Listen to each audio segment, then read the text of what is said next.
नमस्कार दोस्तों, मैं पद्मजा भुवनेश्वर ब्लेसिंग टीम से।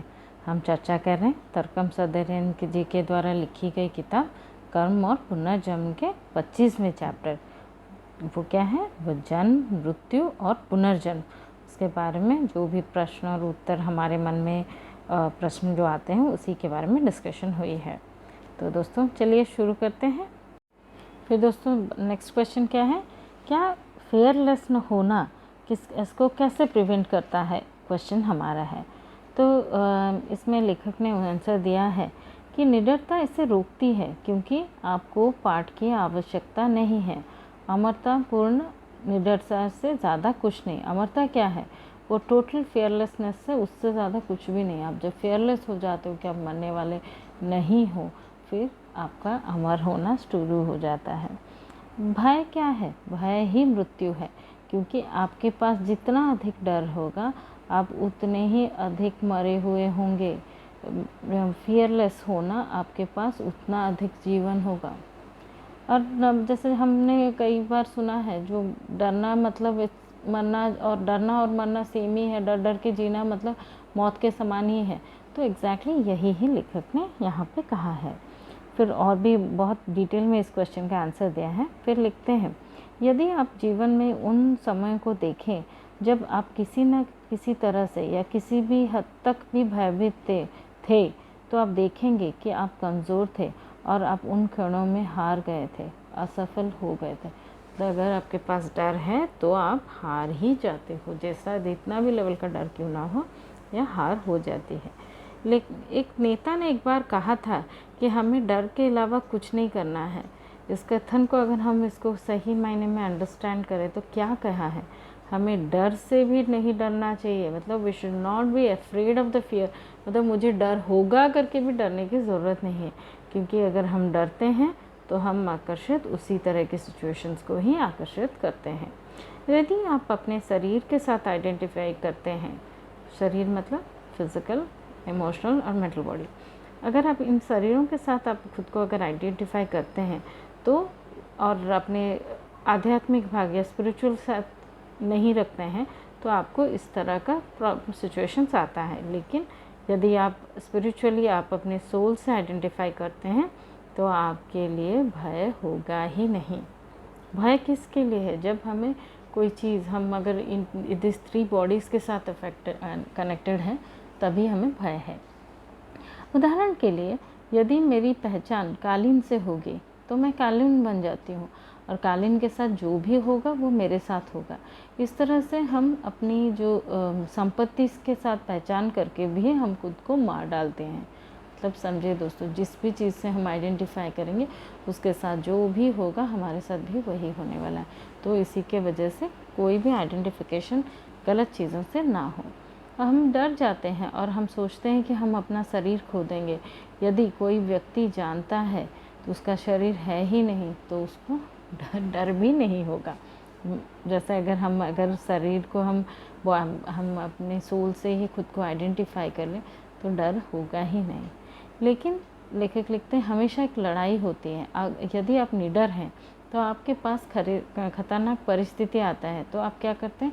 डर से लड़ सकते हैं और अपनी जो ऑटोमेटिक जो बॉडी, आपकी जो ऑटोमेटिक बॉडी, माइंड, इमोशंस जो ऑटोमेटिकली रिएक्शंस करते हैं उसमें आप चेंजेस कर सकते हैं। क्योंकि नॉर्मली एक सिचुएशन, कोई भी डेंजरस सिचुएशन आए तो एक डर शुरू होता है, पर अगर आप अगर आइडेंटिफाई करते हैं अपने सोल के साथ, निडर हैं, तो आप इस सिचुएशन से बाहर निकल सकते हैं। तो आप ये पोल्यूशन, इसको लेखक ने कहा है, ये एक पोल्यूशन की तरह है जिसको आप अस्वीकार करेंगे, उसको मना कर सकेंगे, उसको बैलेंस करेंगे और फाइनली उसके ऊपर जीत पा लेंगे। लेकिन ये लड़ाई हमेशा होती ही रहती है दोस्तों। ऐसा नहीं कि निडर होते हैं तो हमें ऐसा कोई सिचुएशंस नहीं आता, ऐसा नहीं है। सिचुएशंस आएंगी पर हमें उसको फेस करने का डर नहीं रहेगा। हम काफ़ी अच्छी तरह से हम उसको हैंडल कर पाएंगे।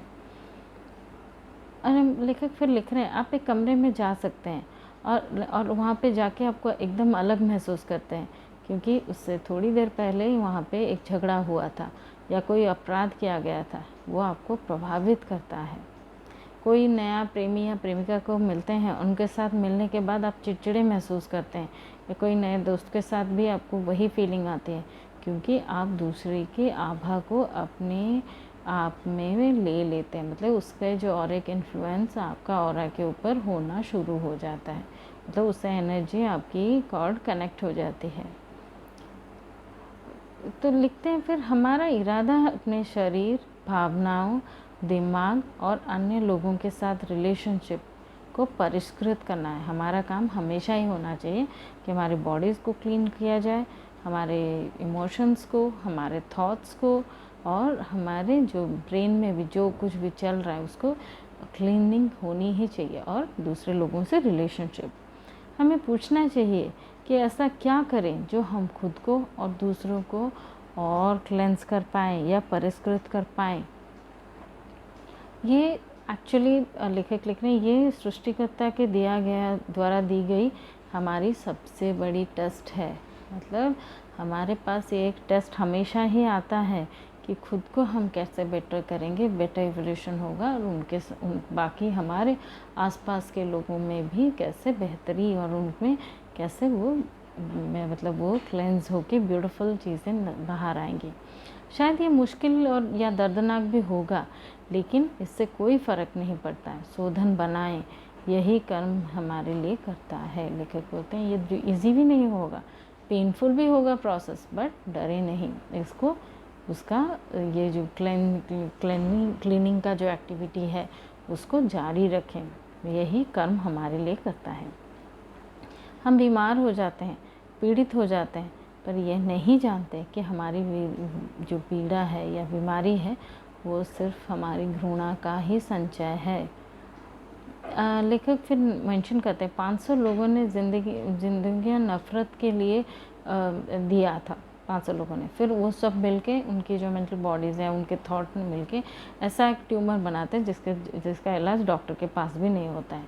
लेकिन जब हम सूक्ष्म जगह में अपनी जो जागृति शुरू होती है तो हम देख सकते हैं कि क्या हो रहा है। जब हमारी जो बेसिक लेवल में सफरिंग बॉडी वाइज हम जो सफ़र करते रहते हैं, वो अगर हमारी एस्ट्रल जो हमारी सूक्ष्म जगत जो है हमारी, वो अगर एडवांसमेंट हो जाए थोड़ा, आपको वहाँ पे अगर आप ध्यान दे पाएँ तो आपको समझ में आता है एग्जैक्टली क्या हो रहा है। उदाहरण के लिए जब एक पैनक्रियास के साथ हमेशा पैनक्रियास के साथ समस्याएं पैदा करता है। मान लीजिए 2000 साल पहले एक डर मिला था आपको, फिर आपको 1000 साल पहले वापस डर मिला था, फिर वापस और एक बड़ा डर, उसके बाद और एक डर। इससे पहले आप ये जो डर के जो जिए हैं, इससे पहले आप बिना जाने, मतलब आपको पता भी नहीं होगा कि कब आपका पैनक्रियास ने काम करना बंद ही कर दिया। हमारे स्वास्थ्य हमारी नैतिकता के ऊपर निर्भर करती है। अगर आप मोरली क्लीन हैं, मोरली ब्यूटीफुल हैं, तो आपका स्वास्थ्य भी बेहतर रहता है। महान लोगों ने हमें बताया है कि जीव विज्ञान और नैतिकता एक ही है। मतलब बायोलॉजी एंड मोरालिटी वो एक ही चीज़ है। इसे दिमाग में जो कुछ भी चल रहा है, आप अपने ऑरा को प्रभावित करते हैं, और आपकी ऑरा डायरेक्टली आपके बॉडी को तुरंत ही प्रभावित करती है। तो हमारा जो थॉट प्रोसेस है वो बहुत, हमारा दिमाग जो थॉट प्रोसेस रखता है वो बहुत इम्पॉर्टेंट है दोस्तों। आप जो कुछ भी सोचते हैं, अगले अवतार में आप उसी के अनुकूल ही आप आते हैं। सच कहूँ तो आपका शरीर, भावनाएं या मन आपके कार्य, वाणी और विचार के संचय का ही परिणाम है। सीधा रिलेशनशिप देख लीजिए दोस्तों। शरीर, भावनाएं, मन हमारा कार्य, वाणी और विचार का संचय का परिणाम है। यदि हम केवल किसी व्यक्ति के मानसिक शरीर का विश्लेषण करेंगे तो हम देखेंगे कि उसने जो कुछ भी कहा है, जो कुछ भी किया है या कहा है, उसके मानसिक शरीर में सब संग्रहित है। मतलब हमारी जो मेमोरी है वो सब इकट्ठे करके रखता है। हमारे पिछले बहुत सारे जन्मों की जो मेमोरी है उसको वो संग्रहित करके रखता है, और उनकी सभी पिछली भावनाएं और उनका भावनात्मक शरीर इसी बेसिस पे ही आपका निर्मित होता है।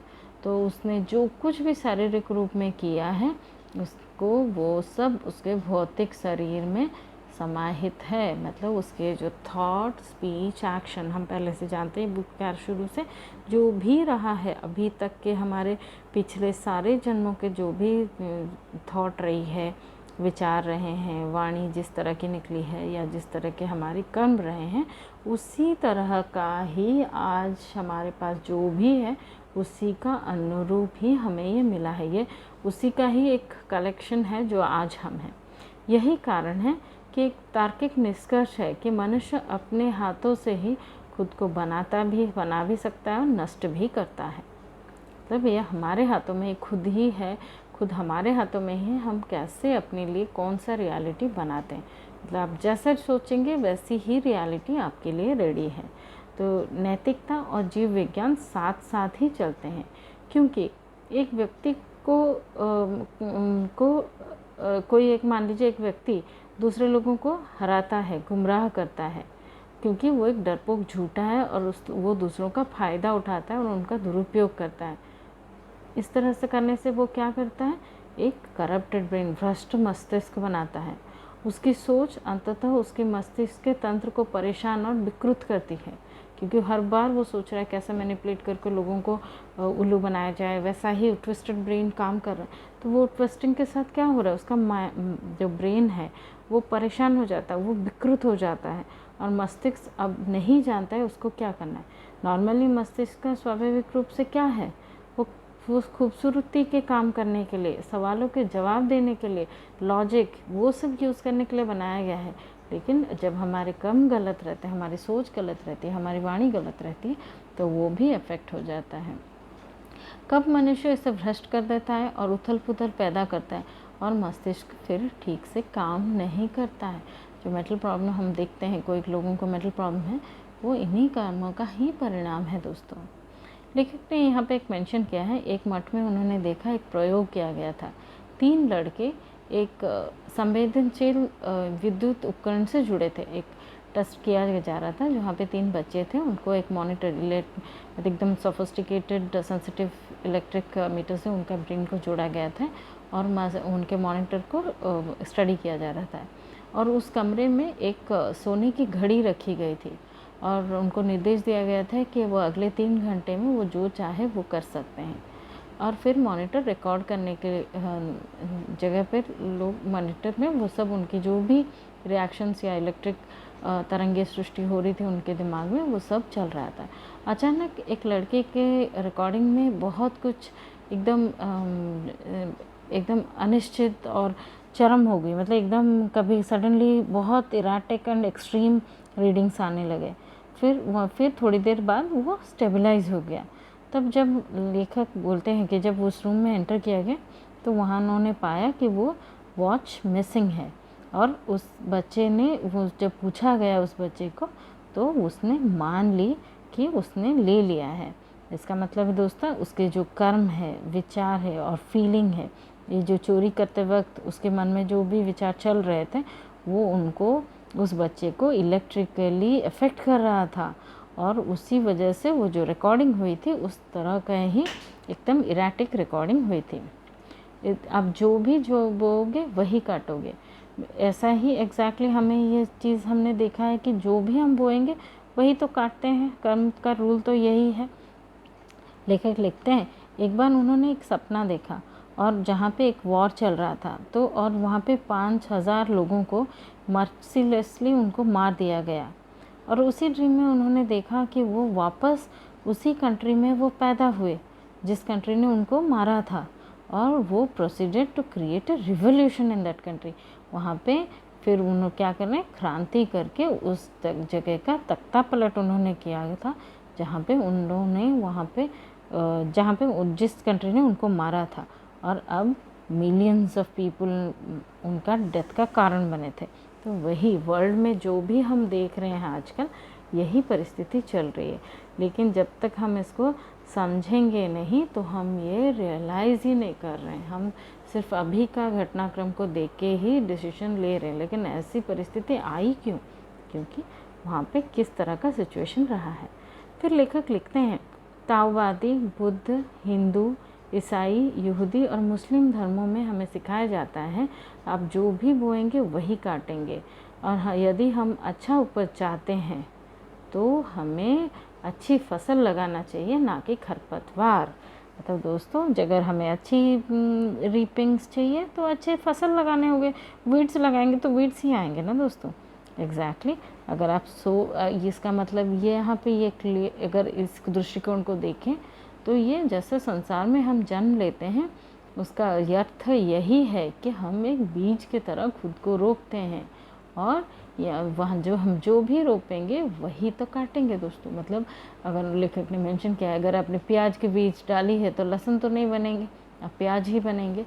तो इसी वजह से हम जब पैदा होते हैं या फिर हमारी जो कोशिश रहती है तो हमें हमेशा ही अपनी ब्यूटी को मेंटेन करना, लाइट ब्यूटी और दूसरे की ज़िंदगी में किस तरह से हमें चेंजेस लाना है वही हमें सोचते रहना है।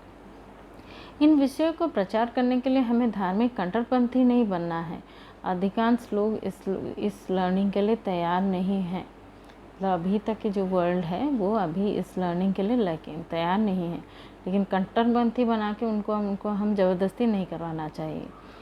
इन्हीं लोगों को समझाने में मदद कर सकते हैं कि वे आत्मा है, पदार्थ नहीं। मतलब आप ऐसा आत्मा है और आपके पास फ्री विल है, वो चीज़ हम बता सकते हैं लेकिन उनको फोर्स नहीं कर सकते। लेखक लिखते हैं सावधानी बरतनी होगी क्योंकि जो लोग उसको नहीं समझेंगे या सहमत नहीं होंगे वो हार्मफुल वे में भी रिएक्ट कर सकते हैं। लेखक यहाँ पे एक मेंशन करते हैं उन्होंने एक आदमी से मिले और जो वो उनकी मदद करने की कोशिश की, अमरता के बारे में चर्चा शुरू किया। उसने नर्स को बुलाया और उनको धक्का देके उस जगह से निकलवा दिया। तो इस तरह के सिचुएशन लोग नहीं समझते हैं। अगर लोग समझते हैं तो उनके साथ ये विषयों की चर्चा करेंगे। यदि वो नहीं समझते हैं तो उनको छोड़ देना है, उनको जीवन से ये लर्निंग खुद ही मिल जाएंगी। पर जितना हो सके उनकी मदद करनी चाहिए। शायद उन्हें ये लेक्चर की आवश्यकता नहीं है, हो सकता है वो सिर्फ हमारी एक दोस्ती चाहते हैं या हमारा एक्सेप्टेंस चाहते हैं। जो वो हो रहा है उसे सिर्फ जानने की ज़रूरत है। आप उनसे उनको सिर्फ आप यही बताएं कि आप उनसे प्यार करते हैं तो वो धीरे धीरे उनके पास वो लर्निंग अपने आप ही आ जाएगी। फिर लेखक लिखते हैं इट इज़ वेरी इंपॉर्टेंट कि आपके जो भी वेरियस ऑब्जर्वेशंस है या एक्सपीरियंसेस हैं वो एक स्पिरिचुअल डायरी मेंटेन करके लिखें ताकि 50 सालों में आपके पास एक वैल्यूएबल डॉक्यूमेंट एविडेंस रेडी हो जाती है कि क्या हो रहा है। और इन दिस प्रोसेस में आप खुद का भी इवोल्यूशन और होती जाती है। मतलब आप और भी लर्निंग्स लाइफ से लेते जाते हैं और आप आप खुद को ही पढ़ा के और तैयारी हमारी पुख्ता हो जाती है। तो दोस्तों आज के लिए इतना ही। अगले इसी चैप्टर में एक लंबा चैप्टर है, काफ़ी सारे इम्पॉर्टेंट क्वेश्चन आंसर्स हैं। हम अगले जो प्रकरण में हम उसको कवर करेंगे। तो तब तक दोस्तों खुश रहिए, स्वस्थ रहिए। धन्यवाद।